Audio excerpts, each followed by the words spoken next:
అందరికీ సాయిరామ్ అండి. మేము ఈరోజు వచ్చేసి పన్నీర్ కర్రీ చేస్తున్నాము. దానికి ఒక 400 గ్రాములు పన్నీర్ తీసుకున్నాము. ఒక 1 టీ స్పూను మిర్చి పౌడర్ వేసాను. కొంచెం సాల్ట్, కొంచెం ధనియాల పొడి వేయాలి. అంత కొంచెం మిక్సీ వేసుకొని డీప్ ఫ్రై చేసుకోవాలి. డీప్ ఫ్రై చేసుకుంటే చాలా బాగుంటుంది. పచ్చి వాటితోటి పన్నీర్ కర్రీ చేస్తే అస్సలు బాగుండదు. మీరు ఒకసారి ఇలా చేసి చూడండి, చాలా బాగుంటుంది. ప్యాన్లో ఆయిల్ వేడి చేసుకొని అందులో డీప్ ఫ్రై చేసుకోవాలి.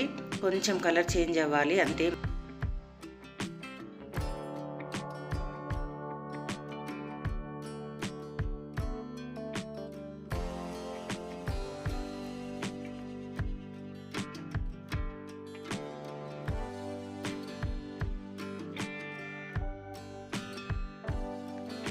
అదే ఆయిల్లో ఒక 1/2 కేజీ వరకు టమాటా వేసుకోవాలి.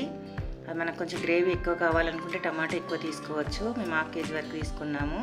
2 ఆనియన్స్ తీసుకోవాలి. కొన్ని కాజు తీసుకోవాలి. ఒక 5-6 ఎండుమిర్చి తీసుకోవాలి. కొంచెం మీడియంగా ఉడకనివ్వాలి. మరీ మెత్తగా కాకుండా కొంచెం మీడియంగా ఉడికితే సరిపోతుంది. ఒకసారి కలిపేసి చల్లారనిచ్చి గ్రైండ్ చేసుకొని పెట్టుకోవాలి. మళ్ళీ ఒక ప్యాన్ పెట్టి ఆయిల్లో కొంచెం జీలకర్ర, గరం మసాలా వేసుకోవాలి. తర్వాత టమాటా ప్యూరీ వేసుకోవాలి, మనం గ్రైండ్ చేసి పెట్టుకున్నది.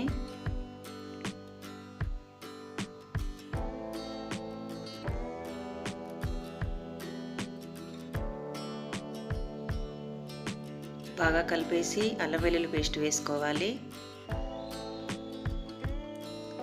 తర్వాత మనకు సరిపడినంత మిర్చి పౌడరు, సాల్ట్, కొంచెం గరం మసాలా వేసుకోవాలి.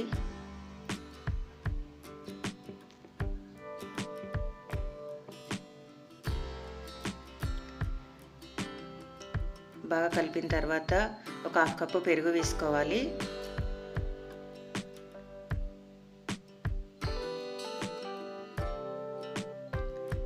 సరిపడినన్ని వాటర్ వేసుకోవాలి.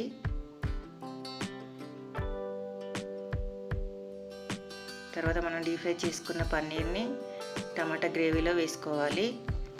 ఆయిల్ పైకి తేలే వరకు ఉంచేసి ఉంటే కొంచెం కస్తూరి మేతి వేసుకొని స్టవ్ ఆఫ్ చేసుకోవాలి. అంతేనండి, paneer curry ready. Thank you for watching. Please like, share and subscribe.